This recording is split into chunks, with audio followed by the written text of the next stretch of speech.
लोकसभा चुनाव प्रचार के बीच कांग्रेस को झटके पर झटके लग रहे हैं। कांग्रेस नेताओं की पार्टी से नाराजगी बढ़ती जा रही है। नतीजा, कई बड़े नेता कांग्रेस का हाथ छोड़कर जा रहे हैं। ताजा नाम कांग्रेस के तेज तर्रार प्रवक्ता गौरव वल्लभ का है, जिन्होंने कांग्रेस से इस्तीफा देकर बीजेपी ज्वाइन कर ली है। गौरव वल्लभ के मुताबिक कांग्रेस दिशाहीन होकर आगे बढ़ रही है और वो खुद को सहज महसूस नहीं कर पा रहे थे। उन्होंने कांग्रेस से नाराजगी के 3 बड़े कारण गिनाए। सनातन को कांग्रेस के नेता, कांग्रेस के अलायंस के नेता गाली देते हैं और आप चुप रहते हैं।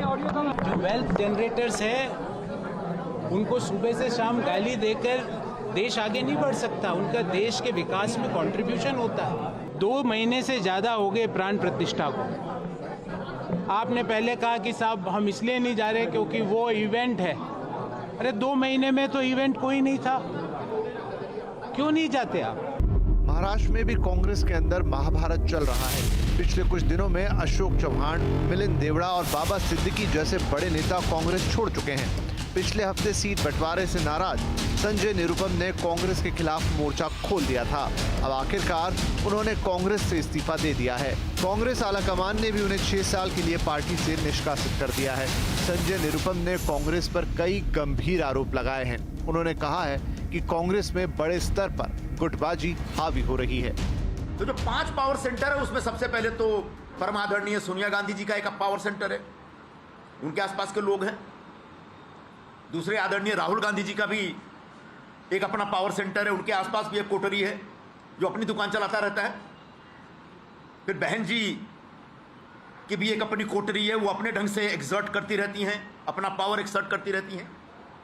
अध्यक्ष महोदय हैं, उनका भी एक पावर सेंटर बन गया है। उनके आसपास जो लोग हैं वहाँ तो ऐसे ऐसे लोग हैं जिनके पास कोई राजनीतिक अनुभव नहीं, कोई राजनीतिक आधार नहीं, अचानक उनके साथ जुड़ के वो हाईकमान बन गए। और आखिरी एक जो पावर सेंटर है जनरल सेक्रेटरी ऑर्गेनाइजेशन का, वेणुगोपाल जी का, वो भी एक पावर सेंटर बना हुआ है भाई। बॉक्सर विजेंदर सिंह ने भी कल कांग्रेस छोड़कर बीजेपी ज्वाइन कर ली थी। उन्होंने 2019 में कांग्रेस के टिकट पर दक्षिण दिल्ली से लोकसभा का चुनाव लड़ा था। कांग्रेस ने मेरे को एक चुनाव लड़ा के घर पे बैठा दिया कि भाई जाओ बस अभी हो गया अभी दाद सर। तो मेरे को लगा कि यार मैं ऐसे थोड़ी ना होता। मैं हिंदुस्तान के लोगों का भला कैसे करूंगा, मैं लोगों को जो यंग है, जो यूथ है, उनका भला कैसे करूंगा।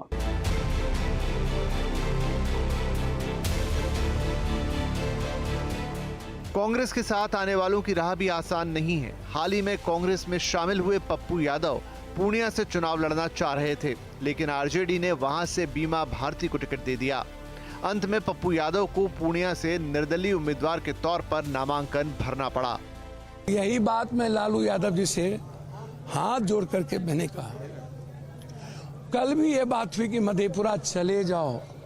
मैंने कल भी कहा कि एक बार नहीं 2-2 बार मधेपुरा हराया है, मैं किस मुंह से जाऊंगा। और तब जब पूर्णिया कभी हराता नहीं है और हमेशा पूर्णिया मेरे पीछे पागल की तरह खड़ा हो जाता है और साल भर सलाम पूर्णिया प्रणाम पूर्णिया के बाद और गरीबों के इतने पागलपन के बाद तो मेरे लिए आत्महत्या ही ना होगा, सुसाइडल ही ना होगा।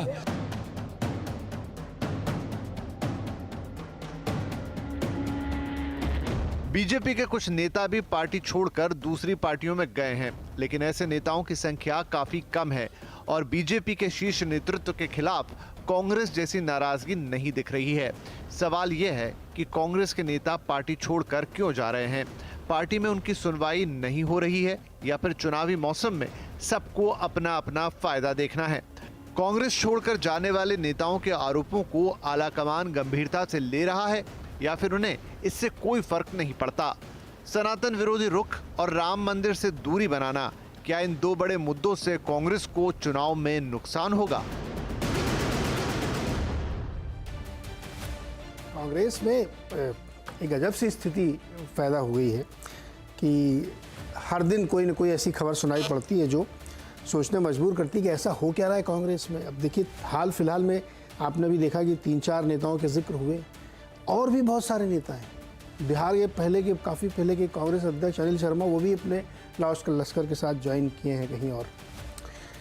मसला ये है कि अचानक से रात में हम सपना देखें कि सुबह हमको कांग्रेस छोड़नी है और बीजेपी ज्वाइन करनी है। ये क्यों हो रहा है? क्या संजय निरुपम के वो सवाल जो वो उठा रहे हैं उनमें दम है या कोई मजबूरी है? अभी कांग्रेस कहेगी कि इसमें ईडी और सीबीआई का हाथ है, लेकिन गौरव वल्लभ तो अभी ताज़ा चुनाव लड़े हैं, और हालांकि विधानसभा चुनाव में हार गए थे वो, लेकिन उनके तेज तर्रार प्रवक्ता माने जाते हैं। उसके बाद वो छोड़ के आ रहे हैं और जो बड़े आरोप लगा रहे हैं वो गंभीर आरोप है। इसी पर आज बातचीत होगी कि कांग्रेस की दुविधा ये है कि उनके यहाँ जो आ रहा है उसको भी वो टिकट नहीं दिलवा पा रहे हैं। पप्पू यादव का टिकट कहीं से हो ही नहीं पा रहा है। पूर्णिया से चाहते हैं तो वहाँ लालू जी ने अड़ंगा लगा दिया है, किसी और को टिकट दिलवा दिया। एक और सीट पे वो लड़ना चाहते हैं तो वहाँ से भी नहीं देने दे रहे। यही चीज़ कन्हैया कुमार के साथ होगी, उनको भी टिकट नहीं मिलने पा रहा। तो क्या ये एक जेन्युइन प्रॉब्लम है कि लोग वहाँ रहना नहीं चाहते क्योंकि लीडरशिप पे क्वेश्चन है, साथ ही जो व्यक्ति वहाँ काम कर रहा है वो करने नहीं पा रहा है? क्या है मसला, इसी को आज समझते हैं। हमारे साथ जो मेहमान परिचय कराता हूँ आपको, कांग्रेस के प्रवक्ता वीरेंद्र वशिष्ठ जी हमारे साथ हैं, भारतीय जनता पार्टी के प्रवक्ता और विधायक शलमणि त्रिपाठी हमारे साथ हैं, वरिष्ठ पत्रकार विजय त्रिवेदी जी, प्रेम कुमार और हर्षवर्धन जी। आप सबका सर बहुत बहुत स्वागत है। वीरेंद्र वशिष्ठ जी, आवाज़ आ रही है मेरी? बिल्कुल सुन पा रहा हूँ। तो बताइए ये क्या है आपके यहाँ, तू चल मैं आया? हाँ जी आ रही है। क्यों छोड़ गए भाई गौरव वल्लभ जी? देखिए, अब वो चले गए हैं तो मैं उस मिजाज का आदमी हूँ कि किसी के प्रति ज़्यादा नकारात्मक या भाषा का प्रयोग नहीं करता हूँ। जीवन में दुविधा और सुविधा आती रहती हैं, जाती रहती हैं। तो जिन लोगों को सुविधा की राजनीति करनी है वो समय समय पर पार्टियां चेंज करते रहते हैं, क्योंकि राम मंदिर की बात हो या और बात हो तो वो तो अगर मैं उन पे जाऊंगा, क्योंकि उन्होंने ही आके कांग्रेस पार्टी का पक्ष, कांग्रेस पार्टी के विचारों को आप सबके सामने रखा है। क्या मैं ये मानूं कि जब वो बोलते थे तो उस समय झूठ बोल रहे थे, या अब जो बोल रहे हैं वो झूठ बोल रहे हैं? मेरे को उसमें नहीं पड़ना, क्योंकि मेरे लिए आज चुनाव के समय में आपका जो मुद्दा है, आपका जो थीम है वो चुनाव अड्डा। आज चुनाव के समय में देश के अंदर फैली हुई बेरोजगारी, अराजकता, नफरत का माहौल, और इस सब पर होनी चाहिए। चुनाव के समय में तो ये तो आपने देखा होगा महाभारत काल से लेके अब तक। वशिष्ठ जी अरे सुनो ना, कहाँ निकल गए आप? कुछ लोग हमारे वशिष्ठ जी, वीरेंद्र जी नहीं, ये महाभारत और रामायण की कहानी थोड़ी, अरे सुनो ना महाराज, पार्टी लाइन पे प्रवक्ता बोलता है। तो गौरव वल्लभ जी चले गए तो अब क्या? सुनिए ना, अरे बात तो सवाल तो सुनो ना। अब ये बताओ, जो उन्होंने कहा तो नहीं, आपने कहा क्यों चले गए, मैंने बताया उनको क्या दुविधा हुई, उन्होंने बताई, और हम ये कह रहे हैं कि क्या सुविधा चाह रहे थे कि जो हम क्या सुविधा, क्या वही तो बताओ ना क्या सुविधा। देखिए पार्टी लाइन पे प्रवक्ता बोलता है, निजी विचार, आप यहाँ अपने निजी विचार रखने आए हैं क्या? आप तो पार्टी लाइन पे बोल रहे हैं। तो पार्टी लाइन से जब तक उनको लग रहा था कि हाँ ठीक है बर्दाश्त कर रहे हैं, उसके बाद छोड़ दिया उन्होंने। पार्टी लाइन ने कह दिया, पार्टी लाइन ने कह दिया भैया एक विचारधारा की लड़ाई है, सोच से सोच की लड़ाई है। राहुल गांधी के नेतृत्व में कांग्रेस अध्यक्ष संजय निरुपम ने भी कहा है सोच से सोच की लड़ाई है, एक नकारात्मक, आप सुन लिए, तो सहमत नहीं है ना आपकी सोच से? सोच से एक सकारात्मक सोच लड़ रही है।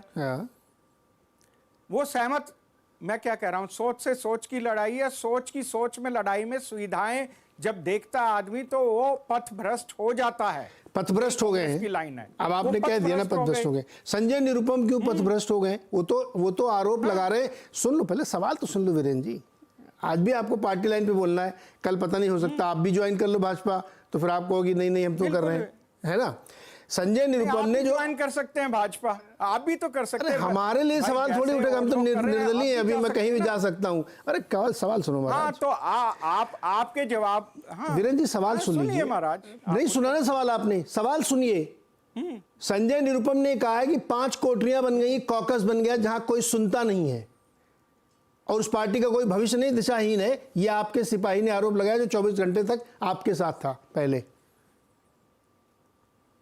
बताइए कौन सी सुविधा और दुविधा थी उनकी? न मिलने के कारण, अगर वो समझौते में वही है ना, टिकट के लिए तो कह रहे हैं कि वो कई बार देखो, इस बार कांग्रेस पार्टी ने जब इंडिया अलायंस का पार्टनर बने और उसकी मुख्य धारा में चले, तो हमने पहले ही कहा इस अलायंस में सैक्रिफाइस करना पड़ेगा, और कांग्रेस बड़े से बड़ा सैक्रिफाइस करने के लिए तैयार है, क्योंकि हमारा टारगेट संविधान को बचाना है। क्योंकि भाजपा के नेता रोज कह रहे हैं कि उनको 400 सीट इसलिए चाहिए क्योंकि उनको ये संविधान बदलना है।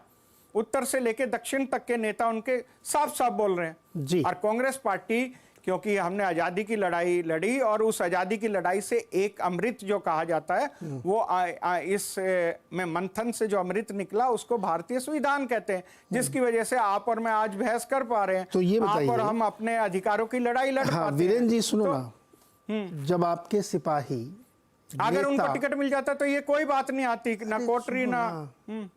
तो वही तो सवाल हो रहा है ना कि आपके एक दो नहीं हाँ, दर्जनों बहुत नेता। अच्छा ये बताइए, गुजरात में गुप्ता जी ने टिकट नहीं लिया और छोड़ दिया, अब बोलो आप, उनको तो दिया था टिकट आपने। आप मेरे को ये नहीं, आप मेरे को ये बताएं कि राजस्थान में राहुल कासवान ने क्यों छोड़ी? अरे उनकी पार्टी की बात छोड़ो ना, आप मैंने इधर पहले बताओ ना आपको। कांग्रेस की चिंता हो। आपने गुजरात में टिकट दिया, उसके बाद भी नहीं ले रहे हैं, छोड़ दिया। आप तो टिकट वाली बात करो, टिकट नहीं मिला इसलिए संजय निरुपम छोड़ रहे, गुजरात में क्यों छोड़ दिया बताइए?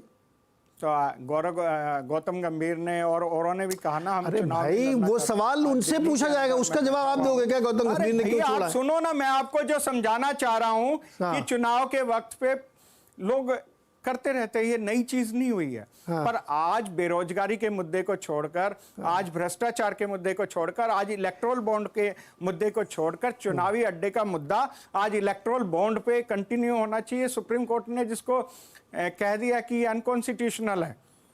वीवीपैट की चिंता होनी चाहिए जो सुप्रीम कोर्ट ने, ये तो चिंता इस बात की है, मुझे इस बात की चिंता है कि चुनावी बॉन्ड में 1000 करोड़ रुपए कांग्रेस को भी मिला है। मैं इस पे बहस कर चुका हूं कई बार, बहुत पुरानी, आप बाद में बहुत डिबेट में, इस पे हम कर चुके हैं डिबेट।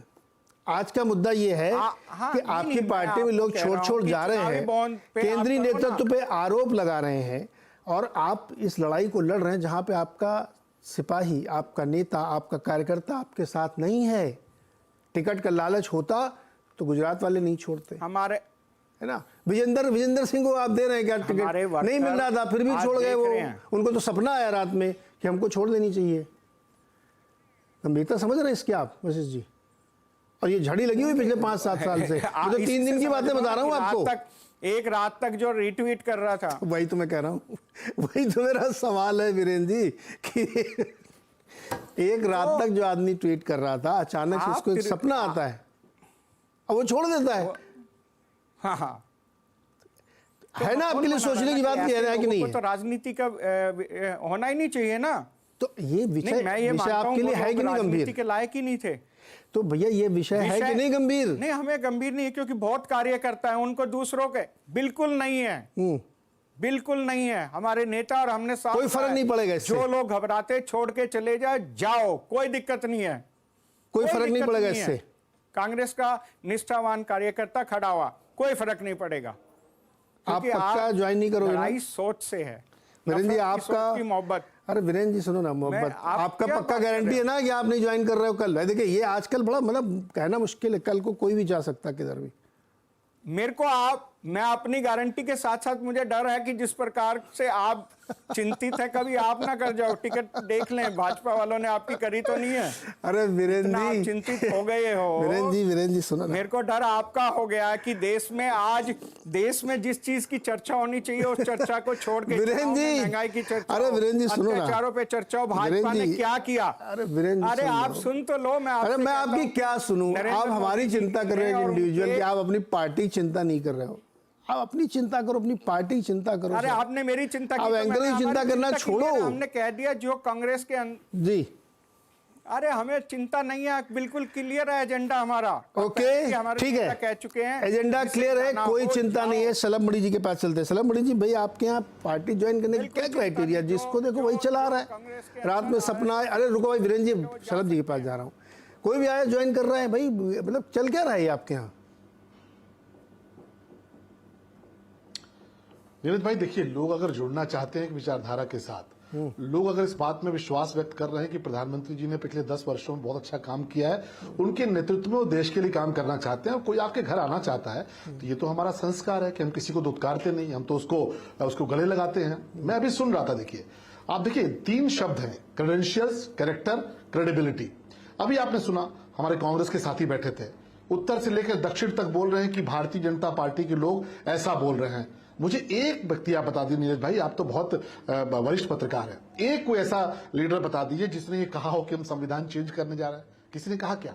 अब सोचिए, नेशनल टीवी पे बैठ के, इतना विख्यात चैनल आपका, उस पर बैठ के जिस राष्ट्रीय पार्टी, बीच में मत, मैं आपको नाम बोल रहा हूं, जिस पार्टी के, देखिए वीरेंद्र जी एक आपने कहा ना नीरज भाई इनको, वीरेंद्र जी एक करके आपके मौके में तो आप बोलिएगा, बोलने दीजिए। ठीक है, ठीक है, ठीक है। अब आप देखिए इनकी क्रेडिबिलिटी क्या है। जिस प्रकार का झूठ राहुल गांधी बोलते हैं, जिस प्रकार का झूठ इनकी पार्टी के नेता बोलते हैं, अब प्रवक्ता बेचारे की मजबूरी है, बैठ के वो झूठ बोल रहा है। और आज गाली किनको दे रहा प्रवक्ता कि जो लोग छोड़ के चले गए, तो भैया कल को वो भी यहीं बैठ के यही बात कहते थे। जब कल को रोहन गुप्ता ने पार्टी छोड़ी थी, तो आपकी पार्टी के प्रवक्ता बैठ के इस फोरम पे ही कहते थे कि जो छोड़ के चले गए, इसकी वजह से चले गए, उसकी वजह से चले गए। तो आप जरा सोच के सोइएगा रात में, क्योंकि आपकी जब आंखें खुलेंगी और आप जब घर जाते हैं तो आपके घर वाले भी आपसे पूछते होंगे कि भाई आखिर 370 से क्या आपका लगाव है। 370 तो इस देश को प्यार करने वाला कोई व्यक्ति ऐसा नहीं हो सकता जो 370 के साथ खड़ा हो। कांग्रेस पार्टी क्यों खड़ी है? 2 ही लोग खड़े हैं, कांग्रेस पार्टी और पाकिस्तान। आपको क्या लगाव है कि ये जो तमाम सारे जो सीए को लेकर तमाम सारे जो लोग हैं जिनको प्रताड़ना मिल रही है, उनको देश पे लाने की बात हो रही है, उनको लेकर आपका क्या लगाव है कि सीए को आप लागू नहीं होने देना चाहते? क्या कारण है कि जो भी जनहित के काम हो रहे हैं उनका आप विरोध करते हैं? कोई अगर भारत जाके अटैक करता है, सर्जिकल स्ट्राइक करता है, तो आप वही भाषा बोलते हैं जो हमारे दुश्मन मुल्क बोलते हैं। तो आपकी क्रेडिबिलिटी इस लेवल पे खत्म हो चुकी है कि आपको कोई आपके भी नीचे खड़े होने को तैयार नहीं है। और नीरज भाई देखिए, 2 कारणों से लोग पार्टी छोड़ते हैं। एक तो जब उनको घुटन हो रही होती है कि हमारी पार्टी ऐसा कुछ कर रही है। भगवान राम के मंदिर का विरोध कौन कर सकता है नीरज भाई, आप मुझे बता दीजिए। और हिंदू छोड़िए, मुस्लिम, सिख, ईसाई, तमाम मुस्लिम भाई यही, मैं तो कहता हूं, उनका उदाहरण देता हूं, अयोध्या में जो हमारे सबसे ज्यादा मुकदमा लड़ते रहे बाबरी के पैरोकार जो इकबाल अंसारी हैं, वो सोचिए वो तक राम मंदिर के कार्यक्रम में आए, प्रधानमंत्री जी पर पुष्प वर्षा की। भाई उनसे बड़ा कोई विरोधी तो नहीं हो सकता ना। वो तो कहते तरी साहब यहाँ बाबरी मस्जिद बनाई जाए, दोबारा से रिस्टोर की जाए। लेकिन वो व्यक्ति भी इस देश के कानून में विश्वास करते हैं और भगवान राम को आपको सम्मान देते हैं। लेकिन आज कांग्रेस पार्टी ने क्या किया, राहुल गांधी ने क्या किया? आपने भगवान राम को, मैं कहता हूं नीरज भाई, कि आपके गांव में जाके कोई आपको चुनौती दे कि आप नीरज वाजपेयी नहीं है, आपका जन्म नहीं हुआ है, आप जो है काल्पनिक है, आपको कैसा लगेगा? लेकिन इसी देश में भगवान राम को उनके घर में अयोध्या में यह कहा गया, वहीं पर कोर्ट चलती थी और कांग्रेस पार्टी के वकील खड़े होकर भगवान राम को उनके अयोध्या जी में कहते थे कि आप काल्पनिक हैं, आपका जन्म नहीं हुआ, आपका कोई मंदिर नहीं था, आप जो है शलभ जी, राम को अदालत के भीतर घसीटा, कांग्रेस पार्टी के वकीलों ने घसीटा, कपिल सिब्बल ने घसीटा, और कांग्रेस पार्टी के चलते भगवान राम को अदालत में जाकर गवाही देनी पड़ती थी कि नहीं मेरा वजूद रहा है। जी शलभ मणि जी, खड़ा होगा, ये बताइए, जो इस देश से प्यार करता है, शलभ सवाल सुनो आप। एक सवाल ये जरूर, आपके पार्टी में ये चर्चा हो रही होगी, कई लोग कहते हैं जिस तरह से लोग आपकी पार्टी ज्वाइन कर रहे हैं, इस पर सवाल उठ रहा है कि आपके कार्यकर्ता क्या सोच रहे हैं, भाई कोई भी आके एकदम से ऊपर से ज्वाइन कर ले रहा है, कोई तो क्राइटेरिया रखेंगे ना कि मतलब कोई भी आके कभी भी ज्वाइन कर ले। देखिए, कांग्रेस पार्टी का मूलभूत उनका जो कार्यकर्ता है, उसके लिए फैमिली फर्स्ट उनका फॉर्मूला है। कांग्रेस पार्टी का जो कार्यकर्ता है उसके लिए फैमिली फर्स्ट। 70 सालों से एक परिवार की चाटुकारिता करते चले आ रहे हैं, तो ये जो है न्यूटन हो गए।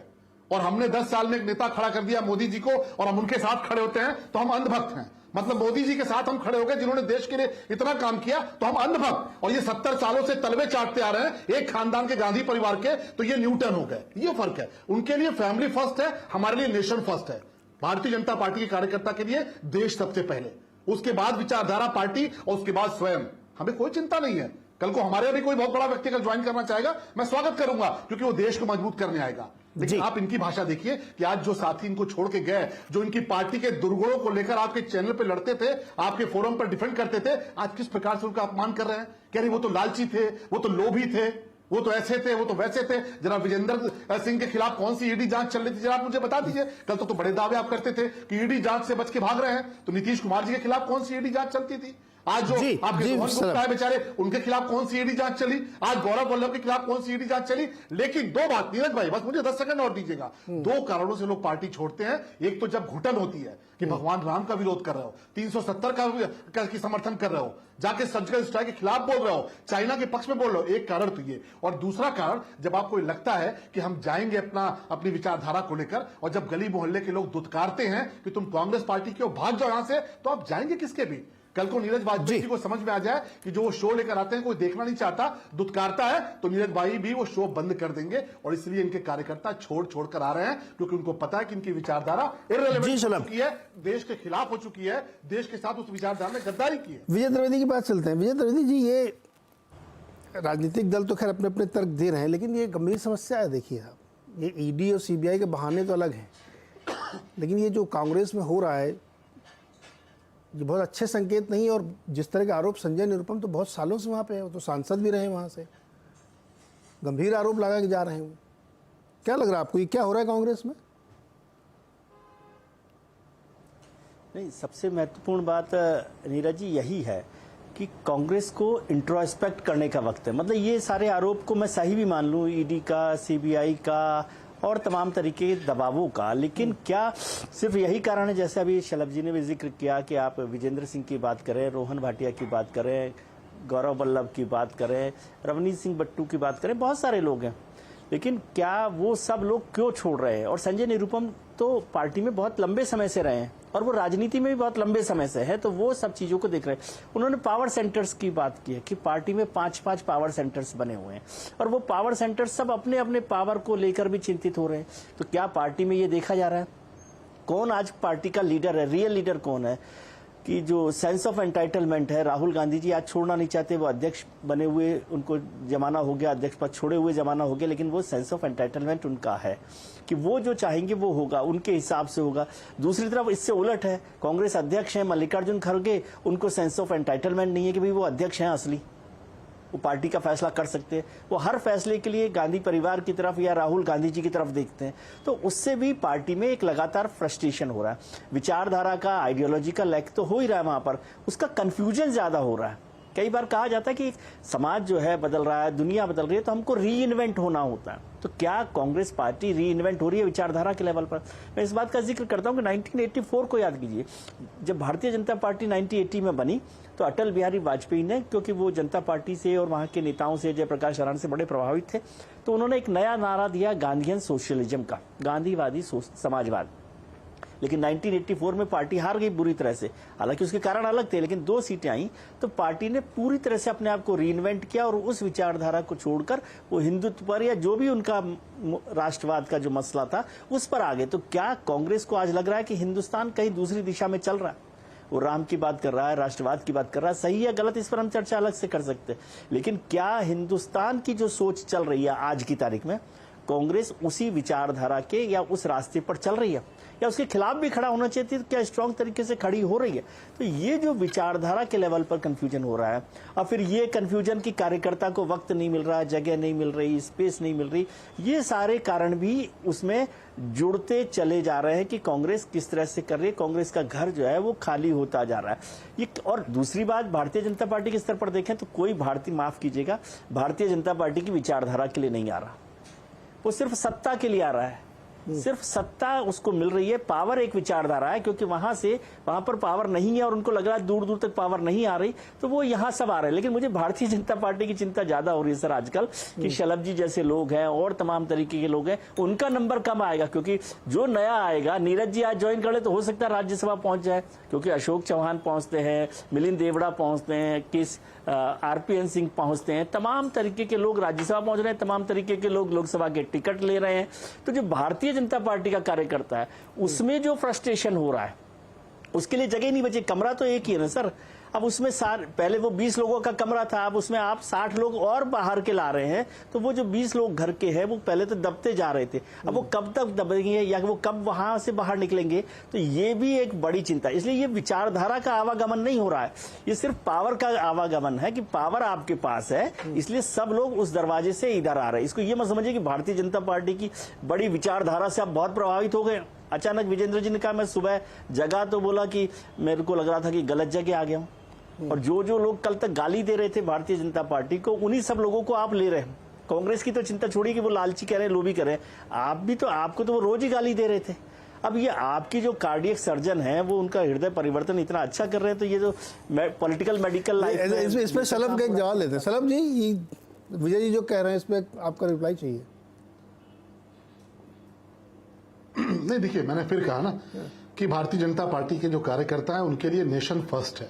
कोई अगर हमारी विचारधारा से जुड़ना चाहता है, प्रधानमंत्री जी के नेतृत्व में आके काम करना चाहता है, स्वागत है। और आप देखिए, इसीलिए कहीं से भी, विजय जी तो बहुत सीनियर जर्नलिस्ट हैं, कहीं से भी आपको किसी भी गांव कस्बे से भी ये खबर नहीं आई होगी कि जो भी लोग पार्टी में आए हैं, बल्कि गांव गांव तक लोगों ने, हमारे कार्यकर्ताओं ने एक अभियान चला के लोगों को जोड़ा है। और जो आ रहे हैं, ठीक है, आपके हिसाब से ये हो सकता है, आपका ऑब्जर्वेशन हो कि वो अपने लाभ के लिए आ रहे हैं, पर हम उनको आकर भारतीय जनता पार्टी में पता चलेगा। और भारतीय जनता पार्टी में आ रहे हैं तो उनको पता है कि भारतीय जनता पार्टी में आने की पहली शर्त है कि आपके लिए देश पहले होना चाहिए। लोग आना चाह रहे हैं, उनको हम कैसे छोड़ सकते हैं? उनका स्वागत करना ही, ये करना हमारे संस्कार है। लेकिन जो आ रहे हैं उनको निश्चित तौर पर उनको सम्मान मिलेगा, और सभी को सम्मान मिलेगा। भारतीय जनता पार्टी के कार्यकर्ता कभी अपने लिए कुछ नहीं सोचते, कभी अपने लिए नहीं मांगते, क्योंकि उनको पता है कि भारतीय जनता पार्टी एक ऐसी पार्टी है जिसमें भजनलाल शर्मा पहली बार के विधायक हैं, मुख्यमंत्री बन सकते हैं। मोहन यादव जी किसी परिवार से नहीं आते, मुख्यमंत्री बन सकते हैं। योगी आदित्यनाथ जी साधारण गरीब परिवार से आने वाले मुख्यमंत्री बन सकते हैं। ये भारतीय जनता पार्टी की दरी बिछाने वाले कार्यकर्ता, मोदी जी जैसे व्यक्ति प्रधानमंत्री बन सकते हैं। द्रौपदी मुर्मू जी जैसी बहन हमारी राष्ट्रपति बन सकती है। वो उदाहरण बड़े पड़े हैं, सबको पता है। इसलिए भारतीय जनता पार्टी के किसी भी कार्यकर्ता के मन में कोई इनसिक्योरिटी नहीं है, बल्कि उनके अंदर ये ललक है कि ये देश कैसे उन लोगों से मुक्त हो जिन्होंने राम और राष्ट्र के साथ द्रोह किया। और ये तो इतिहास से देखिए कि जिन्होंने राम के साथ द्रोह किया, गद्दारी की, और जिन्होंने राष्ट्र के साथ द्रोह किया, गद्दारी की, उनको माफ जी, चलो पॉइंट आ गया आपका। राम ने माफ किया, पॉइंट ने माफ किया, कांग्रेस की तरह तबाह होते चले। वीरेंद्र जी कुछ जोड़ना चाहते हैं, फिर मैं जाऊं हर्षवर्धन और प्रेम जी के पास। कुछ आप कमेंट करना चाहते हैं इस पे? मैंने जितनी बात रखी, सलम जी ने किसी का, और अभी आपके चैनल पे कहा कि संविधान की बात किसी ने नहीं कही, तो मैं आपके ही चैनल पे चली हुई खबर को सुनवा देता हूं, जो न्यूज़ 18 ग्रुप ने चलाई थी। किसका जवाब बयान?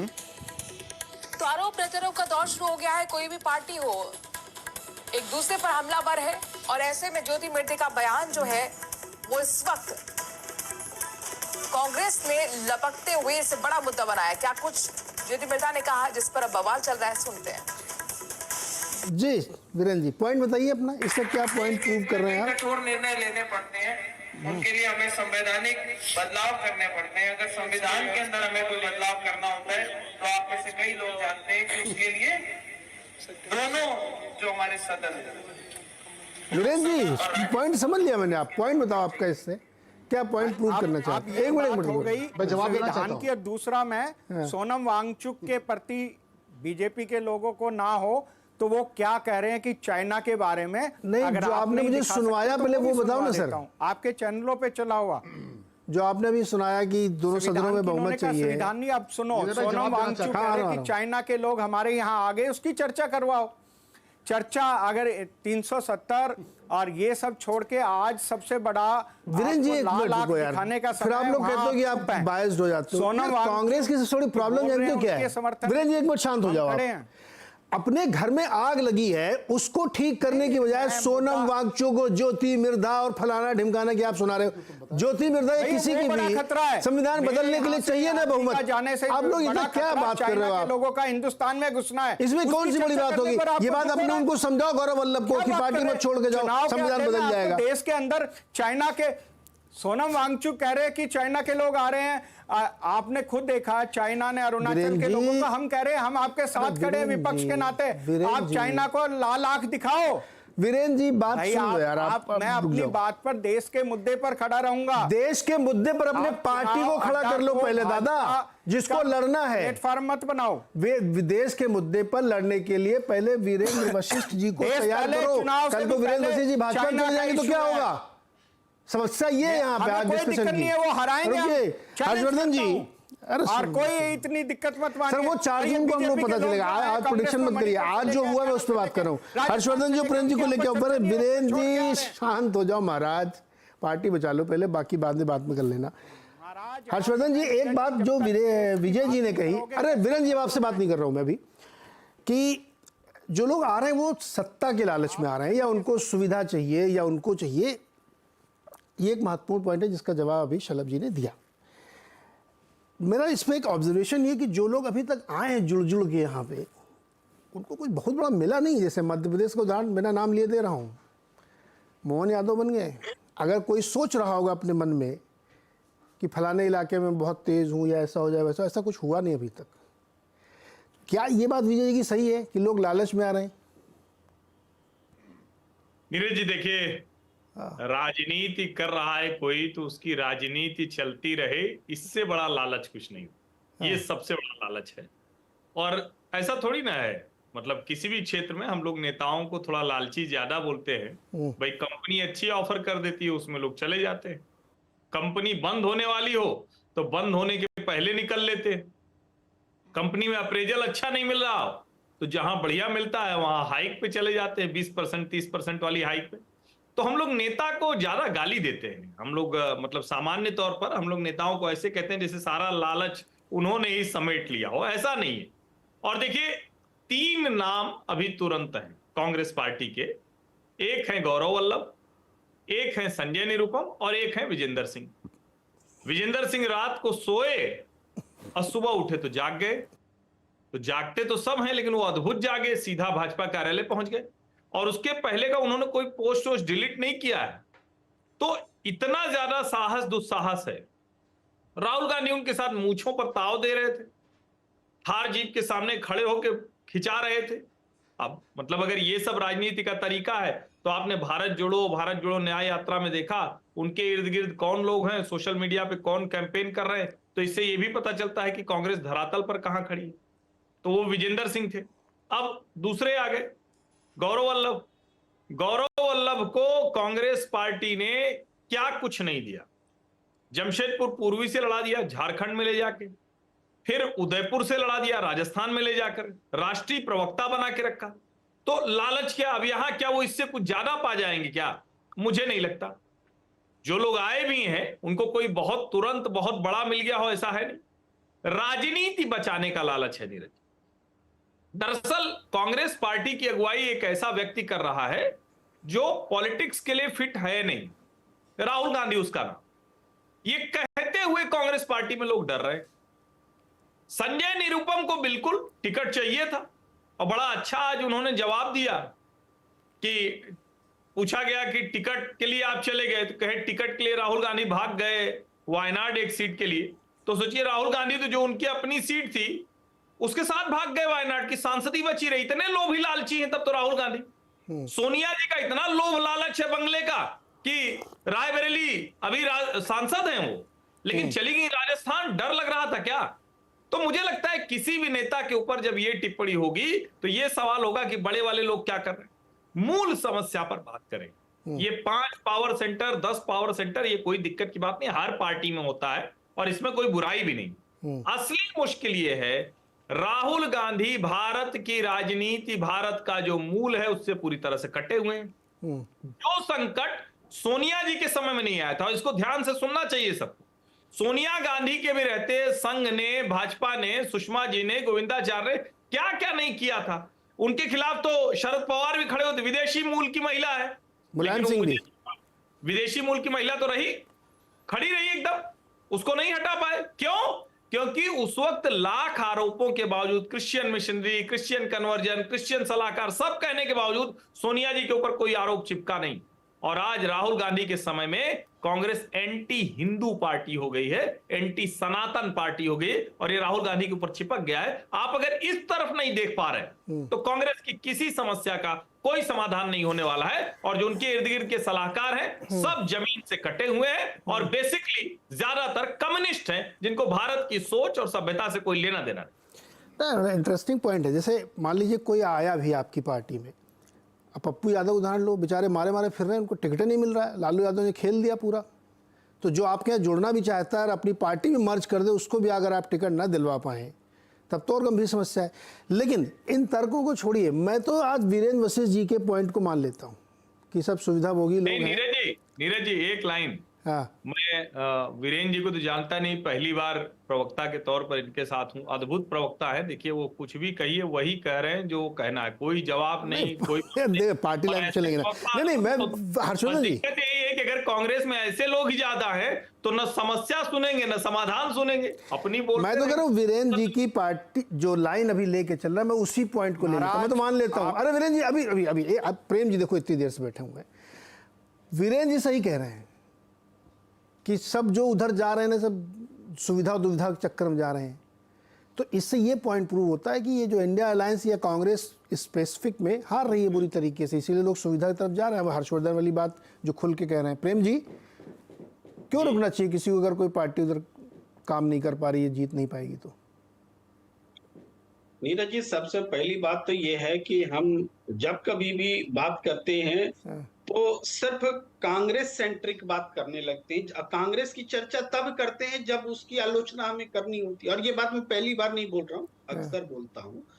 तो ये होता है। दूसरी बात है हर्षवर्धन जी, भाई आरएसएस का कम्युनिस्ट विरोध कोई नई बात तो है नहीं, और बीजेपी का कांग्रेस विरोध भी कोई नई बात नहीं है। तो उस हिसाब से प्रतिक्रियाएं आनी स्वाभाविक है। उसके बाद आप ये देखिए कि ये घटना है क्या। कांग्रेस छोड़ रहे हैं ये भी बोल सकते हैं, बीजेपी ज्वाइन कर रहे हैं ये भी बोल सकते हैं, ज्वाइन कराने की पूरी एक मुहिम है ये भी बोल सकते हैं। और हम तो अमित शाह जी को याद करना चाहते हैं। मध्य प्रदेश में उन्होंने भाषण दिया था, कार्यकर्ताओं को कहा था कि कांग्रेस के कार्यकर्ताओं को तोड़ो और अपने पास में लाओ। तो इन्होंने एक पूरी तरीके से ओपन ये रखा है कि कांग्रेस से हमें तोड़ के लाना है, एक मुहिम है। और इसको मैं अपने मन से कोई आरोप नहीं जड़ रहा हूं। अभी निर्मला सीतारमण जी की भी बाइट, रक्षा मंत्री राजनाथ सिंह की भी बाइट चर्चा में है, जो लोग कह रहे हैं कि सबके लिए दरवाजे खुले हैं, भले भ्रष्टाचार के उसके कितने भी आरोप क्यों ना हो। भाई हमारी रणनीति है। इतना खुल करके, इतना पतित तरीके से, अनैतिक तरीके से आज तक किसी राजनीतिक पार्टी ने नहीं कहा कि कितना भी भ्रष्ट हो हमारे दरवाजे उनके लिए खुले। लेकिन है तो ये जो तरीका डेवलप हुआ है, इसमें हम दोष दे रहे हैं उनका जो बीजेपी में जा रहे हैं। मान लीजिए वल्लभ गौरव जी का, वल्लभ गौरव जी तो रोज रोज गाली देते थे, आपको गाली देने वाला क्यों कबूल हो गया? भाई प्रश्न तो यहाँ है कि जो आपको दिन रात नैतिक तौर पर, सिद्धांत के तौर पर, अरे पार्टी बदल ली तो पार्टी की लाइन छोड़ दी ना। अब थोड़ी गौरव वल्लभ बोलेंगे, अब सुनिए, पार्टी लाइन बदल गई है, अब बदलेगी।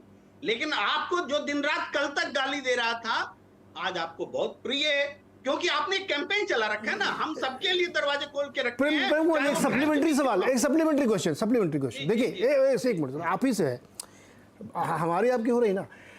देखिए आप मान लीजिए किसी जगह नौकरी कर रहे हैं या किसी पार्टी में है या किसी संस्था में, जहाँ कहीं भी हो, आप उसकी लाइन पे चलते हैं, लेकिन अंदर से कसमसाहट है कि यार जो मैं कर रहा हूँ ये क्या नॉनसेंस है, मेरे को छोड़ देना चाहिए। अभी ये रियलाइजेशन हो सकता है रात में, आज मैं सोऊं मुझे कल सपना आ जाए, हृदय परिवर्तन कभी भी हो सकता है। तो इसलिए उसको आप ये मान के चलिए कि कल तक, अरे उन्होंने तो पूछा था 1 ट्रिलियन में कितने जीरो होते संबित पात्रा जी से, आज उनसे हमारे सहयोगी ने एक सवाल पूछा तो उन्होंने बोला आप लाइटर नोट पे आप पूछ रहे हैं, आज से मैं 1 ट्रिलियन बोलूंगा नहीं, मैं 1 लाख करोड़ बोलूंगा, मैं बात खत्म हो गई वहीं पे। तो मेरा पॉइंट ये है कि पार्टी लाइन तो आदमी बदल लेता है, क्योंकि वो पार्टी का सिपाही पार्टी की लाइन पे बोल रहा है। कल को मान लो वशिष्ठ जी ज्वाइन कर ले बीजेपी, तो ऐसे थोड़ी बोलेंगे, दूसरी तरह बोलने लगेंगे। आप बताइए सर। नीरज जी, मैं इतना कमजोर आदमी नहीं हूँ। अरे वशिष्ठ जी आपसे नहीं पूछा, आप एकदम से मतलब इतना कमजोर नहीं हूँ। अरे आपको नहीं ज्वाइन करना भाई, अभी आप कुछ दिन रुको, उधर ही रुको आप। जी प्रेम जी, अभी प्रेम जी से मैं बड़ा मजबूत हूँ और भाजपाइयों से और संघ से 96 से लड़ रहा हूँ। जी ओके, हाँ प्रेम जी के ये जो लोग गए हैं पार्टी छोड़ करके, उनको वहां कश्मसाहट हो रही थी, बेचैनी हो रही थी, इस पॉइंट को भी लेता हूँ। ये पॉइंट ठीक, जब एक दिन पहले कांग्रेस ने अपनी बड़ी संख्या में सूची जारी की और क्लियर कर दिया कहां से टिकट मिलता है। इवन संजय निरुपम जी ने भी 1 हफ्ता का अल्टीमेटम दिया था। क्यों? उसका कहना था कि कांग्रेस जो सरेंडर कर गई है शिवसेना से। उनका तो एकमात्र पॉइंट था भाई, उनकी वो जो सीट थी अगर उनको मिल जाती, 1 हफ्ते का जो उन्होंने टाइम दिया था, वो सब ठीक रहता, वो 5 सेंटर पावर सेंटर भी नहीं होते। अब गौरव वल्लभ जी भाई जमशेदपुर लड़ा, उदयपुर लड़ा, और अभी कांग्रेस की लिस्ट में अगर उनका नाम होता ये पॉइंट ही नहीं क्रिएट होता। और रोहन तो गुप्ता, रोहन गुप्ता, रोहन गुप्ता हाँ, रोहन गुप्ता का केस अलग है, अभी कल की तुरंत सुन इसलिए अलग है, अभी कल तो सारे सीटें क्लियर, उनको तो सीट दी गई थी कि लड़िए आप, तो वो लड़ना नहीं चाहते थे क्योंकि उनके कारोबारी रिश्ते हैं। हाँ, ये तो आप हर एक का कुछ ना कुछ निकाल दे रहे हो। अलग केस है तो है, आप सबका कुछ ना कुछ आप निकाल दोगे। अब पप्पू यादव को टिकट क्यों नहीं दिलवा रहे बताओ? पप्पू यादव को टिकट क्यों नहीं दिलवा रहे? भाई हम मान लेंगे आपकी बात, आप बोलिए नहीं है कारोबारी रिश्ता, मैं मान लूंगा आपकी बात, बोल दीजिए। अरे मैं कह रहा हूँ पप्पू यादव को टिकट क्यों नहीं दिलवाना यार? वो तो पूरी पार्टी बेचारे मर्ज कर डाला। अब बोलो आप। पप्पू यादव पर भी आएगी, ठीक है। पप्पू यादव की अगर यही शर्त होगी कि पार्टी में टिकट मिलेगा तभी हम कांग्रेस में आएंगे, कभी नहीं देना चाहिए। अभी बैठ के आप सब लोगों ने ये स्थापित किया है। एक मिनट प्रेम कुमार जी ना, अभी सब ने बैठ के मुझे ये समझाया कि लोग सुविधा और दुविधा के चक्कर में जाते हैं। अभी हर्षवर्धन जी ने खुल के बताया कि लोग पप्पू यादव क्या यहाँ पे धर्मार्थ सेवा करने, कांग्रेस सेवा दल में काम करने के लिए आए हैं क्या? जो सब लोग कह रहे हैं कि मेरे को लड़ना है इधर से, निर्दलीय लड़ूंगा नहीं देंगे तो। मैं कह रहा हूँ जो सब लोग बोल रहे हैं वही मैं नहीं कह सकता। मैं कह रहा हूं कि जो व्यक्ति सिर्फ और सिर्फ टिकट के लिए कांग्रेस में है उसकी तो परीक्षा हो गई, उसको तो देना ही नहीं चाहिए। बढ़िया किया लालू प्रसाद ने कि उनको टिकट देने का रास्ता। लो भैया तो डबल लाइन लेके चल रहे हैं। विजय जी दुविधा खड़ी कर दी प्रेम जी ने फिर से। एक तरफ दुविधा सुविधा, एक तरफ कह रहे नहीं वो खाली टेस्ट देने के लिए आए। पप्पू यादव अपनी पार्टी खत्म कर लिए तो उनको भी टिकट नहीं दे रहे हैं, संजय निरुपम को भी नहीं दे रहे हैं, विजेंद्र यादव को तो हृदय परिवर्तन हो गया। बताइए सर क्या चल रहा है ये? विजय जी सर एक लाइन बोल रहा हूँ। हाँ एक लाइन, प्रेम जी एक लाइन कंप्लीट करें। कन्हैया कुमार तो दिल्ली ने बनाया, जेएनयू ने बनाया। हाँ। बेगूसराय में लड़ने का क्या जिद है भाई? तो फिर दे दो साउथ दिल्ली से टिकट, साउथ दिल्ली से टिकट दे दो। आइए दिल्ली में लड़िए तो दो ना साउथ दिल्ली से। अरे प्रेम कुमार जी आप इतने मासूम बन रहे हो, मैं खुल के बोलना नहीं चाह रहा हूँ।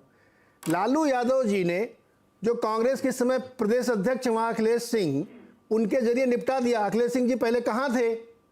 अब आप मतलब आप डिबेट उधर नहीं जाना चाहिए आरजेडी और पप्पू यादव में। आपको मालूम है कि क्या खेल वहां हुआ जिसकी वजह से टिकट नहीं मिल रहा है कन्हैया कुमार को या उनको? अब छोड़ी वो वाली डिबेट नहीं कर रहा हूं।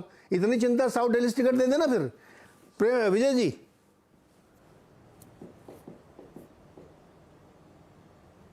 विजय की बात आवाज नहीं आ रही मेरी। सुविधा और दुविधा जी, बुराई क्या है इसमें? जी आदमी अपनी सुविधा के लिए जाएगा ही। लोग नौकरी बदलते हैं अप्रेजल के चक्कर में।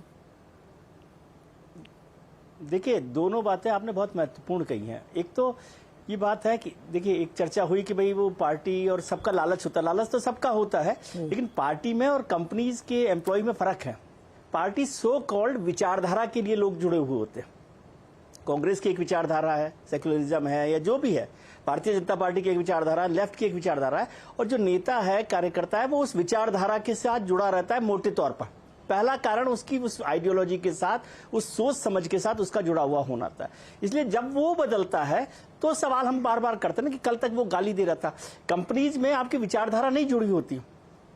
आप आज किसी एक कंपनी में दूसरी कंपनी में जा रहे हैं, वो प्रोफेशनल एक बिहेवियर है, वो आइडियोलॉजी का मसला नहीं है। लेकिन ये बात भी ठीक है कि आप बहुत दिन तक कसमसाहट थी, और ये ऐसा होता है कि जब तक आपको कसमसाहट हो रही है, आप उसी संस्थान में हैं, तो तब तक आप उसकी आलोचना नहीं कर सकते और नहीं करेंगे। लेकिन जब दूसरी जगह जाएंगे तो उसका एक लॉजिकल कंक्लूजन भी आप देंगे कि ये ऐसी वजह हो रही है। लेकिन मैं ये कह रहा हूं ये सब चीजें होती है, लेकिन उसका एक मोटा कारण, बड़ा कारण ये, आपने बहुत अच्छा उदाहरण दिया ना पप्पू यादव का, कि कांग्रेस अपने लोगों के लिए फाइट नहीं कर पा रही कि वो लालू यादव के साथ पप्पू यादव को सीट नहीं दिलवा पा रही। ठीक है, अब चर्चा आप इसको कहेंगे कि नहीं अच्छा किया, दूसरी तरफ कहेंगे कि उनको टिकट दे दिया है तो वहां अच्छा नहीं किया। बीजेपी में किसी को टिकट दे दिया गया है, और बीजेपी के लिए मैं जो चिंता की बात कर रहा हूं वो वही कह रहा हूं कि भाई जो लोगों को राज्यसभा दी गई तुरंत एक ही दिन बाद दी गई है, दूसरे दिन कई बार मैं देखता हूं कि पार्टी ऑफिस में वो आते हैं, उससे पहले उनके लोकसभा का टिकट तय हो जाता है। तो ये सब चीजें जो है वो पार्टी में धीरे धीरे संकट पैदा करेंगी। आज पार्टी बहुत बड़ी पार्टी, और ये भी ठीक है पार्टी को बड़ी बनाने के लिए सब कुछ करना पड़ता है। अक्सर चर्चा होती है, भारतीय जनता पार्टी के कई मित्र जो हैं वो कहते हैं कि गंगा में जो है वो सब नाले गिरते हैं, जिसके लिए आप चर्चा करते हैं करप्ट हैं, और ये है कि गंगा में आते हैं तो सब नाले जब आ जाते हैं तो वो गंगा जैसे पवित्र हो जाते हैं। बात बिल्कुल ठीक है, लेकिन ये भी तो है प्रभु कि उन्हीं नालों की वजह से गंगा जो है इतनी मैली हो गई है, उसमें जीना मुश्किल हो गया। तो वो वक्त भले ही लगता हो, लेकिन वो गंगा धीरे धीरे मैली होती जा रही है। ये पार्टी तो चाल चरित्र और चेहरे वाली है। कांग्रेस के लिए तो मैंने पहले ही कहा कि उनको इंट्रोस्पेक्ट करने की जरूरत है। वो जो शेर है ना कि वो जिंदगी भर यही भूल करता रहा, धूल चेहरे पर थी, आईना साफ करता रहा। तो अभी आईना साफ करने का वक्त नहीं है, ये नारे लगाने का नहीं है कि उनको ईडी की वजह से चले गए, वो सीबीआई की वजह से चले गए, उनको टिकट दे दिया। आप अपने घर को देखिए कि भाई साहब आपके घर के लोग क्यों जा रहे हैं। और उसमें भी महत्वपूर्ण है कि ज्यादातर लोग राहुल गांधी जी जो पार्टी के एकमात्र लीडर माने जाते हैं, उनके साथ वाले लोग, उनके भरोसे वाले लोग, उनके कॉन्फिडेंट लोग, उनकी कोठरी वाले लोग गए हैं। वो मिलिंद देवड़ा हो, वो रोहन गुप्ता हो, वो गौरव वल्लभ हो, वो जितिन प्रसाद हो, वो ज्योतिरादित्य सिंधिया हो, तमाम ज्योति मिर्धा का भी जिक्र कर देते हैं, ज्योति मिर्धा भी उनके साथ। तो उनको देखना है कि भाई आप जिन लोगों को सबसे ज्यादा भरोसा दे रहे थे, जिनके ऊपर आप भरोसा कर रहे थे, वो सब लोग छोड़ के जा रहे हैं। आज जो पार्टी के पुराने कार्यकर्ता जी विजय जी, छोटा सा एक ब्रेक लेता हूँ मैं। दिग्विजय सिंह नहीं छोड़कर गए, नहीं बहुत सारे एक्चुअली क्या छोटे 30 सेकंड ब्रेक है खाली, लौट करते हैं आपसे। इतने सारे लोग छोड़ के गए ना, अलग अलग रीजंस सबके रहे होंगे, डेफिनेटली कुछ ना कुछ कारण होंगे। आज एक और नई बात मैंने सुनी, कांग्रेस के एक दूसरे प्रवक्ता थे, उन्होंने कहा लेटरल एंट्री वाले लोग ज़्यादा छोड़ रहे हैं। अब चूंकि अपने शो में आए नहीं, मैं उनसे पूछता ही लेटरल एंट्री कौन लोग हैं। छोटा सा एक ब्रेक लौट के आते हैं, तुरंत कंटिन्यू करते हैं इसको। पर फिर से आपका, और अब चर्चा को आगे बढ़ाते हैं कि कांग्रेस में इतनी ज़्यादा हलचल क्यों हो गई है। मेहमानों से मेरा निवेदन है कि समय हमने पूरा आप लोगों के ऊपर खर्च कर दिया, अभी 2-2 मिनट आप लोगों के पास सबके पास है, प्लीज़ उसके अंदर करिएगा। कहाँ शुरू करें? चलिए सबसे पहले वशिष्ठ जी से। वशिष्ठ जी, थोड़ी बहुत चिंता है कि नहीं है? नीरज जी, मैंने पहले भी कहा कि चुनाव के समय पर ये भारत की राजनीति में पहले नहीं हुआ है कि इस प्रकार से लोगों का आना जाना हुआ। और मैंने बड़ी सरल तरीके से कहा, क्योंकि और फिर उसमें कहूँ, मैंने पहले भी आपको कहा कि किसी प्रकार का नहीं, पर लोग सुविधा और दुविधा में रहते हैं। मैं अपना बता सकता हूँ कि कांग्रेस पार्टी मुझे टिकट दे ना दे, पर मैं कांग्रेस विचारधारा के साथ जुड़ा हूँ, ये मेरा पर्सनल है। और मैंने आज अपने ट्विटर से अपील भी की निष्ठावान कार्यकर्ताओं को, आज समय कठिन है और हमें चुनाव के समय अपने फायदे नुकसान को छोड़कर पार्टी सर्वोपरि होती है, पार्टी ये। और जहाँ तक बात है आपको केवल कांग्रेस की चिंता है, ये गलत है, क्योंकि चाहे राजस्थान हो, चाहे हरियाणा हो, चाहे मणिपुर हो, चाहे अन्य राज्य हैं, कर्नाटका हो, बीजेपी में से भी लोग कांग्रेस में आए हैं। आप एक तरफा चीज़ें दिखा रहे हैं, तो ये थोड़ा अच्छा नहीं है। जो लेवल प्लेइंग फील्ड की बात हम हर जगह कह रहे हैं, वही मुझे लगता है नीरज जी के शो में कांग्रेस को लेवल प्लेइंग फील्ड ना देकर, या चुनाव अड्डा में आज देश की बेरोजगारी, इलेक्ट्रोल बॉन्ड और इन पर रोज आ रहे भ्रष्टाचार या ईवीएम पर चर्चा होनी बहुत जरूरी है। ये विषय इतना गंभीर नहीं है कि इसको इतना महत्व दिया जाए कि 1 घंटे आधे घंटे का शो इस पे किया जाए, क्योंकि वो तो वैसे भी जो अपनी विचारधारा को छोड़कर जा रहा है, चाहे इधर आए या उधर आए, तो केवल सुविधा और द्विधा की वजह से ही हो सकता है, वैसे कोई मतलब नहीं है। वीरेंद्र जी 2 मिनट हो गया आपका। समझे नीरज जी? जी वीरेंद्र 2 मिनट हो गया। विजय त्रिवेदी जी से तो मैं मिला हुआ हूँ, पर फिर वही बात है, लव जी ने भी मेरी बातों का जवाब ना देते हुए मैंने चाइना की बात उठाई। एक वीरेंद्र जी 2 मिनट आपका हो गया, मैं केवल 2 पॉइंट आपकी बात पर रख देता हूँ। इशू उठा रहे हैं वीरेंद्र जी सर, अरे वशिष्ठ जी, नीरज जी आपसे भी मैं कहूंगा चुनाव के वशिष्ठ जी 1 मिनट आप सुन लें तो आपके सवाल का जवाब मैं दे दूं। अरे Vashishtha ji, level playing field, Vashishtha ji, Virendra ji, आपको मेरी आवाज नहीं आ रही, आप अपने मन पे बोले जा रहे हो, या तो आप स्क्रीन नहीं देख रहे हो, आप नीचे मोबाइल पता नहीं क्या देख रहे हो, आप स्क्रीन देखो। ग्राफिकली लिफ्ट के चला रहा हूं मैं कि बीजेपी से कौन लोग हैं। अरे सुनो ना पहले दादा, आप विजय त्रिवेदी जी लगातार इस बात पे हार्प कर रहे हैं कि भारतीय जनता पार्टी में जो इतनी ज्यादा आवक हो रही है, ये एक चिंता का कारण होना चाहिए। आप कह रहे हो कि लेवल प्लेइंग फील्ड नहीं है। मैंने सलम बड़ी सवाल पूछा, लेकिन सलम बड़ी जी, दादा वीरेंद्र जी, सबसे बड़ी, अब बुरा मत मानिएगा, अब बुरा मत मानिएगा, सीनियर आदमी, यही सबसे बड़ी समस्या है कांग्रेस की कि वो सुनती नहीं किसी की, अपनी धुन में चले जा रहे हैं। चुनाव के समय रैली करेंगे, यात्रा निकालेंगे, चुनाव हार जाएंगे, सुनते नहीं किसी के। आप यहाँ मेरी नहीं सुन रहे हैं, समस्या है, तो आप कैसे सुनेंगे लोगों की? प्रॉब्लम यही है आप लोगों के साथ कि आप सुनने को तैयार नहीं है, आप देखने को तैयार नहीं है। अभी स्क्रीन पर लिखा हुआ धर्मशाला बीजेपी टिकट लड़ चुके राकेश चौधरी ने इस्तीफा दिया। आप न सुनते हैं, न पढ़ते हैं, न गुनते हैं, न धुनते हैं। चालू कर दिया, ये 2014 की जी। सलम बड़ी जी 2 मिनट आपके लिए सर, सलम बड़ी जी 2 मिनट, जी प्लीज। दादा शांत सुन लिया कराइए।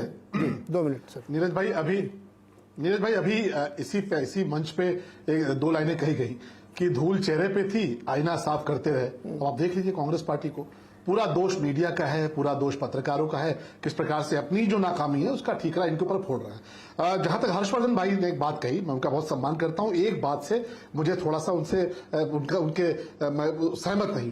उन्होंने कहा कि कांग्रेस पार्टी ने एक छवि प्रस्तुत की हिंदुत्व विरोधी। हर्षवर्धन भाई केवल हिंदुत्व विरोधी नहीं, देश विरोधी। मैं कह तो रहा हूं, चुनौती के साथ कह रहा हूं कि धारा 370 के साथ इस देश का कौन सा व्यक्ति खड़ा होना चाहेगा, आप मुझे बता दी, जो इस माटी से प्रेम करता हो, इस देश से प्रेम करता हो। राहुल गांधी खड़े रहे और पाकिस्तान खड़ा रहा। जब कई बार ऐसे मामले आए कि राहुल गांधी के ट्वीट्स का, उनके बयानों को लेकर हमारे दुश्मन मुल्कों ने यूएन में इशू बनाया कि देखिए कांग्रेस पार्टी का नेता वहां पे राहुल गांधी इतनी बड़ी बात कह रहा है, भारत इस प्रकार से कर रहा है। बहुत ऐसे मौके आए, चाहे चाइना के साथ कॉन्फ्लिक्ट रहा हो, चाहे पाकिस्तान का मसला रहा हो, चाहे आतंकवादियों के मुठभेड़ में मारे जाने का विषय रहा हो। कई बार ऐसा हुआ कि कांग्रेस पार्टी ने इस प्रकार का बयान देश के खिलाफ दिया जो दुनिया के जगहों पे, फोरम पे जाके मुद्दा बना। तो हम सिर्फ नहीं, मैं कह रहा हूं सिर्फ ये हिंदुत्व विरोधी की बात नहीं थी, देश विरोधी थी। दूसरा, विजय भाई ने बहुत बड़ी बात कही, मैं सम्मान करता हूं। एक शब्द कहा जाता है, छठे शाठ्यम समाचरित। विजय जी आप बहुत सीनियर है, मैं आपका सम्मान करता हूं। अटल जी की सरकार किस प्रकार से एक वोट से गिराई गई थी, आपको याद है कि नहीं याद है? एक वोट से, और किस प्रकार से बेईमानी की थी कांग्रेस पार्टी ने, किस प्रकार से मैं कहता हूं कि बिलो द स्टैंडर्ड गए थे और उपहास उड़ाया था। और तब श्रद्धेय अटल जी ने कहा था कि आज हमारा उपहास उड़ा रहे हो एक सीट के लिए, एक वोट के लिए, कल आने वाले समय में पूरा दुनिया मजाक उड़ाएगी कांग्रेस पार्टी की। जी शरद जी, पॉइंट आ गया आपका, 2 मिनट हो गया सर। त्रिपाठी बनाम त्रिपाठी, मोदी जी का इसलिए है कि मोदी जी के नेतृत्व में जी त्रिपाठी बनाम त्रिपाठी, दूसरा त्रिपाठी जी, बताइए। आपके ऊपर तो जवाब भी दे दिया उन्होंने, शलभ जी ने, बताओ। नहीं, शलभ जी जो कह रहे हैं उसमें वो मुझसे असहमत हो सकते हैं, मैं क्यों असहमत होऊंगा, ठीक कह रहे हैं। हाँ। लेकिन मैं एक लाइन सिर्फ जो है, क्योंकि विजय जी ने जो कहा, और मेरे बाद जो समय बचेगा वो भी वशिष्ठ जी को दे दीजिएगा, मेरा वाला भी 2 मिनट में। नहीं, प्रेम जी को देंगे यार, प्रेम जी से कम बात की मैंने। हाँ। और जो आप सवाल कह रहे थे ना कि लेटरल एंट्री वाले, राहुल गांधी के नजदीकी वाले, हाँ। तो जो राहुल गांधी को ज्यादा समझ लेता है वो कांग्रेस ही छोड़ देता है। ऐसा है क्या? अब मतलब ये तो चर्चा में से निकल के आया, ये तो मैं लेके आया नहीं था डिबेट में, लेकिन जितना जो राहुल गांधी को समझ गया। नहीं, उनसे हमने पूछा, मतलब हमने क्या पूछा, हमारे सहयोगियों ने पूछा कि अशोक चौहान कौन से लेटरल एंट्री वाले थे, माधवराव जी के लड़के कौन से लेटरल एंट्री वाले थे, लेकिन एनीवे उनका लॉजिक था। खैर, प्रेम कुमार जी, ये भी जो शलभ जी ने एक बात की ना, वो मुझे याद आ गई अचानक से। पार्लियामेंट्री मोरालिटी की बड़ी चर्चा चली पिछले 2-4 दिनों में, ऐसी मोरालिटी। अरे भाई साहब, उड़ीसा के सीएम ने आके वाजपेयी जी की सरकार गिरा दी थी एक वोट से, वो कौन सी मोरालिटी थी? इसलिए ये सब फालतू की मोरालिटी और डिबेट में मैं नहीं पढ़ता हूँ, मैं फैक्ट पे बात करता हूँ। प्रेम जी, कोई चिंता होनी चाहिए कि नहीं कांग्रेस को? वशिष्ठ जी एकदम बेफिक्र है, उनको कोई चिंता नहीं है। लेकिन नीरज जी, आप जिस बात को झटक रहे हैं, जिस बात को आप याद कर रहे हैं, मोरालिटी जिंदा है तब तो याद कर रहे हैं। आज जिंदा है। मैंने आम आदमी पार्टी के प्रवक्ताओं से, नेताओं से पूछा तो उन्होंने जवाब नहीं दिया। मुझे ऐसे याद आ गया, शलभ जी ने बोला तो मुझे याद भी नहीं था, मैं भूल गया था इस बात को, क्योंकि 3 दिन पहले डिबेट थी, लेकिन आज याद आ गया, उन्होंने बता दिया। अभी कहाँ जेल से इस्तीफा दिया क्या उन्होंने? नहीं दिया जी। उसके बाद मैं थोड़ा सा शलभ जी के बोलना चाहता हूँ। हाँ, बोलिए। 370 को लेकर 2 बार उन्होंने बातें कही हैं। मैं बस सीधी सी बात करना चाहता हूँ कि इस देश में 370 हटने तक कितने साल तक 370 बने? पूरा देश क्या देश विरोधी था? आपकी बीजेपी क्या अटल बिहारी वाजपेयी के जमाने की वो भी देश विरोधी थी? जितनी सरकारें थी सब विरोधी थी। अरे 370 हमने लगाया था, कोई पाकिस्तान ने आके नहीं लगाया था, चाइना ने आके नहीं लगाया था, हमारे देश ने लगाया था, और वो लंबे समय तक रहा। हटाया भी हमारे देश ने, वो भी कॉन्स्टिट्यूशनली हटाया है, अदालत में भी गई बातें, वो भी खारिज नहीं, मोदी जी ने हटाया। नहीं, मोदी जी को देश ने मौका दिया। नहीं, मोदी मतलब देश नहीं है, ये आपकी समझ होगी, मैं नहीं मानता। देश को संविधान में मोदी जी को मौका दिया, ये मौका तो कांग्रेस पार्टी के पास भी था। तो कांग्रेस तो पाकिस्तान की भाषा बोलती थी, हमने भारत की भाषा बोली। मैंने भारत की भाषा बोली, कांग्रेस तो पाकिस्तान की भाषा बोलती रही। 370 के पक्ष में रही, और राहुल गांधी आज भी बोलते हैं कांग्रेस पार्टी की लीडरशिप आज भी बोलती है कि 370 बहाल होना चाहिए। वो तो कह के आते हैं, अपनी यात्रा लेके जाते हैं तो कह के आते हैं कि 370 हम बहाल करेंगे। आप मेरे को बताएं सलम मनी जी, 370 है या 370 धारा संविधान में है या नहीं है? चले बताएं। देश के गद्दारों को देश माफ नहीं करता, बीच में नहीं राम के गद्दारों को माफ कर रहे। सत्यपाल मलिक भगवान राम और राज के साथ जिन्होंने गद्दारी की है, सत्यपाल मलिक ने भ्रष्टाचारी सरकार से कहा कि इन पे कार्रवाई नहीं करते। सब लोग एक साथ बोलेंगे तो कुछ सुनाई नहीं देगा। गद्दारी की सब लोग एक साथ में बोलेंगे। कब आंख दिखाओगे बताओ? हम कह रहे हैं देशभक्तों, आप भी राहुल गांधी को जिस दिन पहचान जाएंगे कांग्रेस पार्टी छोड़ देंगे। वशिष्ठ जी, अभी आप दूर से उनको जानते हैं, थोड़ा नजदीक से जाएंगे तो शायद आपको मिलने का वक्त न मिले। कुत्तों के साथ मुझे काम करने का मौका मिला 2008 से उनके पास है, और वो नेताओं से मिलने का वक्त गरीबों के हक की लड़ाई लड़ने के लिए चल रहा है। पॉलिटिकल करियर खत्म हो गया। क्यों दिक्कत है सलम मनी जी? क्यों मोदी जी दुखी रहते? केवल एक आदमी, क्योंकि वो उनकी आंख में डालकर बात। अरे भाई, आप लोगों ने देखो आपसी ऐसे उसमें समय खत्म कर दिया। विजय जी एक शेर सुना दिए, खाली उसमें 10 सेकंड लगते हैं, इसलिए मैंने कहा एक शेर सुन लें आपसे। शेर सुनाइए सर इस परिस्थिति पर। तो मैं शो खत्म की बात नहीं है। आपने जैसे जिस चीज पे वीरेंद्र जी चिंता नहीं कर रहे उस पे आप कर रहे हैं। मेरी माँ कहती थी कि सोता तो जगे, जगता क्या जगे। अगर सो रहा हो ना आदमी तो जगा। आरोप तो मेरे ऊपर लग रहा है, मैं तो शो कर रहा हूँ, चिंता कर सकता। कोई भी बीमारी लाइलाज नहीं होती जी। कोई भी बीमारी लाइलाज नहीं है, बशर्ते कि आप पहचान जाए कि बीमारी क्या है जी। अच्छा, समय खत्म हो गया वीरेंद्र जी। देखिए, ये एक बहुत हर पार्टी को, आपकी पार्टी आप चिंता करें न करें, आपका आउटलुक है, लेकिन एक पत्रकार के नाते मैं तो सवाल पूछूंगा कि कांग्रेस में जो झड़ी लगी हुई सारे नेताओं, ये कह नहीं झाड़ सकते कि वो ईडी के दबाव में, सीबीआई के दबाव में, फिर कोई सुविधा में, कोई दुविधा में, जिसको टिकट मिल रहा है वो भी छोड़ रहा है, नहीं मिल रहा वो भी छोड़ रहा है, लिगेसी वाले छोड़ रहे हैं, लिटरल वाले छोड़ रहे हैं, कल वाले छोड़ रहे हैं, 100 साल वाले छोड़ रहे हैं। भाई साहब, थोड़ी चिंता तो करनी पड़ेगी आपको। बहरहाल, बहुत बहुत शुक्रिया आज के लिए।